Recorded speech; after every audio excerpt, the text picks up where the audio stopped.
2 a.m., Jalen realized the mangroves were not drowning in water, but in millions of shiny plastic ghosts nobody bothered to bury.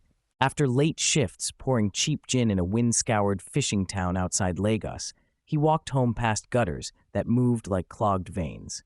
The water should have carried moonlight and baby crabs, but instead it dragged slime, oil rainbow streaks, and crumpled sachets snagged on roots. At 19, he was tired in the bones, smelling of beer and salt, with school paused and rent always lurking. Most people had trained themselves not to see it, because survival can shrink your eyesight until tomorrow is the only distance left. Fishermen blamed tides, traders blamed government, and government posters peeled off walls while the channels kept closing like infected wounds. Jalen noticed something worse than dirt: the silence of missing life, because the tiny crabs that once scattered under every step had vanished. He crouched beside black water one dawn and watched a plastic sachet seal itself across a narrow stream like a cheap man-made dam. In that ugly little blockade, he saw the whole problem at once. Trash was not random, it was organized. He had no nonprofit office, no grant, no polished speech, and not even a proper phone screen without a spiderweb of tape. What he did have was a bartender's memory for faces, a gambler's eye for patterns, and a refusal to call helplessness wisdom. During slow hours, he studied what moved fastest through town, and the answer was not flyers, sermons, or official meetings. The answer was betting slips, those thin scraps everybody touched, folded, traded, and tucked into sweaty pockets with impossible hope. Jalen borrowed a tiny printer from a cousin and designed something absurd enough to make people stop scrolling through their own exhaustion. On the back of betting slips, he printed miniature QR-coded sachet arrest warrants, each one accusing plastic of murder, obstruction, and conspiracy against crabs. The language was playful, but the charge was real, and humor slipped past the town's usual shield of indifference. When people scanned the code, a rough page loaded with a map of blocked gutters, pickup points, and one simple trade. One clean gutter section earned one free recharge card, paid for by pooled tips, stubborn favors, and the coins Jalen should have saved. He knew lectures rarely beat hunger, so he attached dignity to action and made service visible, countable, and immediate. Market boys started first, hauling dripping sacks of sachets from culverts between wheelbarrows loaded with pepper and plantain. Hair braiders joined next, knotting extensions with one hand and sorting rinsed plastic with the other between customers under patched umbrellas. Bus conductors became scouts, shouting route names with cracked voices, then marking fresh dump sites on Jalen's taped phone whenever traffic stalled. The system looked messy, unofficial, and faintly ridiculous, which made it perfect for a place tired of polished promises. Every bag collected earned a recharge card, but more importantly, each small win created a witness nobody could easily dismiss. Soon, gutters that had been permanent stink lines began showing strips of water again, thin as reopened memories. The first obstacle was mockery, because nothing gets laughed at faster than a young person trying to fix what older people have accepted. Men outside betting shops called it crab politics.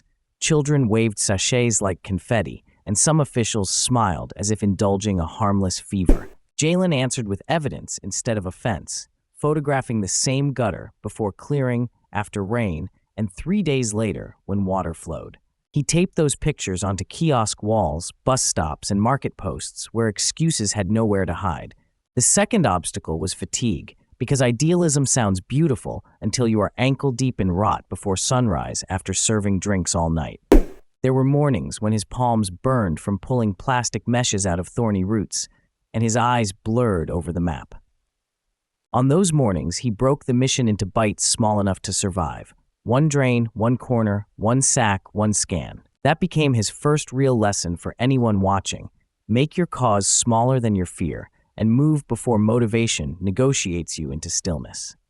The third obstacle was trust, because free rewards can smell like a scam in a town used to broken schemes. So Jalen made the rules public, kept the exchange table in plain sight, and wrote every clean section in marker on salvaged plywood. Transparency turned rumor into accountability, and accountability turned strangers into teammates who started protecting the process themselves. Then rain hit hard one week. and fresh floods dumped a new skin of sachets over gutters they had already cleared. It felt like losing to a monster that multiplied when stabbed, and several volunteers vanished back into their private battles. Jalen nearly did too, until he noticed one thing the rain could not erase. Where channels had been fully opened, water escaped faster. That changed the strategy from random cleanup to targeted flow restoration, using local knowledge like a secret weapon too valuable to waste. Fishermen pointed out where currents once split near tangled mangrove fingers, grandmothers remembered old stream paths, and children identified hidden dumping corners adults missed. Jalen pinned every clue onto his cracked phone map, building a living atlas of damage and possibility from memory, mud, and stubborn observation. That became his second lesson. The people living inside a problem usually carry pieces of the solution no outsider can download. With the map improving, they stopped chasing trash everywhere and started clearing choke points that reopened whole stretches of water. Success began looking less like heroism and more like systems thinking in rubber slippers under a bruised dawn sky. A local recharge vendor, seeing the momentum, agreed to discount cards if volunteers sorted plastic by type before collection.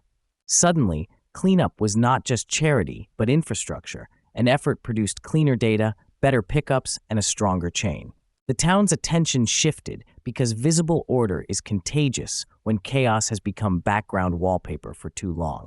Women who once stepped over black puddles on their way to market now paused to inspect the clearer channels with narrowed, hopeful eyes.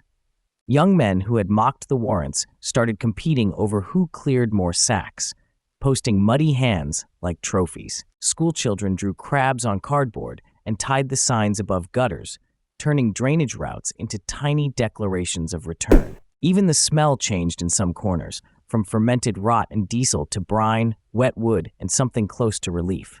Weeks later, Jalen spotted the first movement under a root, quick and delicate, a baby crab flickering through water no longer smothered. It was not a cinematic miracle, just a small living comma in a long sentence of repair, and it nearly broke him open. He realized transformation rarely announces itself with trumpets. Sometimes it arrives as proof small enough to fit in your palm. News traveled block by block, not because a camera crew arrived, but because neighbors trust eyes they already know. Dawn cleanups grew crowded, and the crowd itself became the miracle, assembled from people once too busy, cynical, or weary to bend down. Then came the morning. The channels were ready for something bigger than cleanup and bigger than protest. Under a washed gray sky, Jalen stood with buckets trembling in the hands of market boys, hair braiders, bus conductors, fishmongers, and sleepy children.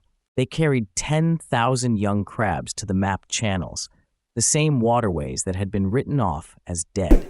One by one, then in rippling handfuls, the crabs touched the water and scattered into roots that could finally breathe again. The crowd that had once ignored the slime-black gutters now leaned forward in silence, watching the channels move like a body waking up. Jalen looked down at the taped phone, muddy and blinking in his hand, and saw a map made not of technology, but of belief maintained under pressure. He had started with betting slips and recharge cards because grand solutions were unavailable, but useful ones were not. That is the final lesson stitched through his whole journey. Do not wait for perfect tools when broken tools can still build momentum. Start with what already passes through people's hands, speak in a language they actually touch, and reward the first brave action. Measure what changes, make the process visible, and let small public wins recruit the next circle before cynicism can. Jalen did not save the coast alone, and that is exactly why the story matters. Real change began the moment he stopped trying to be impressive and started making participation easier than indifference. In a town battered by wind, work, and neglect, a 19-year-old bartender proved that rebellion can begin with trash, tape, and a map. And somewhere beneath the mangroves outside Lagos, baby crabs returned because one exhausted kid decided a blocked gutter was a fight worth organizing.